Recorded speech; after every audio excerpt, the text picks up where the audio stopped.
Agwani nyime achem kadof. Where yilo nyadalo nye here no ne. Yilo nyadalo nye here no ne. Mr. Nyankote nye here no ne. Where ningme ika photo ko fusike wa nyadali me bad de wo for the past 100 days that officer ni na pe yan. Where no ko send me video ke le nene promise for film te ko jino ne. Inge la de mo de Mr. Nyankote ken. Ni no me nyabe.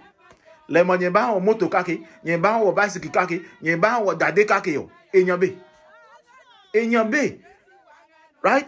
Pure wange la nye de wo plan nye ke mahama, ne you for my benefit eko. Right? Plan ne ke ni chu maba mam.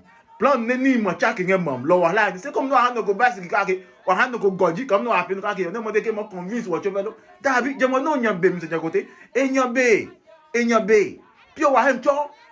Wahemi cho loke no su o mo pay for the next 4 years o lo mo pe ilanu le o mo pe because when you go wa anyama lo ipa mo pe ke wa ko ba pay account for 100 days o on ba de wo plan no ngeke hama mini plan o ngeke hama mini jo plan no ko mo das no vote am mini ji o plan no mo pe han wo mini jo o plan kan yi lo mini jo plan o ba de wo plan wa li o plan after now wa li o plan education sector wali o plan health sector wali o plan wali no o plan ni no mo to fo nge hawo wali ni no mo to munyu nge hawo wali ba de wo o plan lo wa la lo no akeni ko me moto goji ka ke no da mo de ke lo di o plan no le po pe ilanu le kan pi o plan jino wa hemi choja no woni ko mo wo anyama yo lo 4 years no wa ke mo manje wa ke nyi manje mo 4 years o wa here why hear Mr. Nyankote o le pop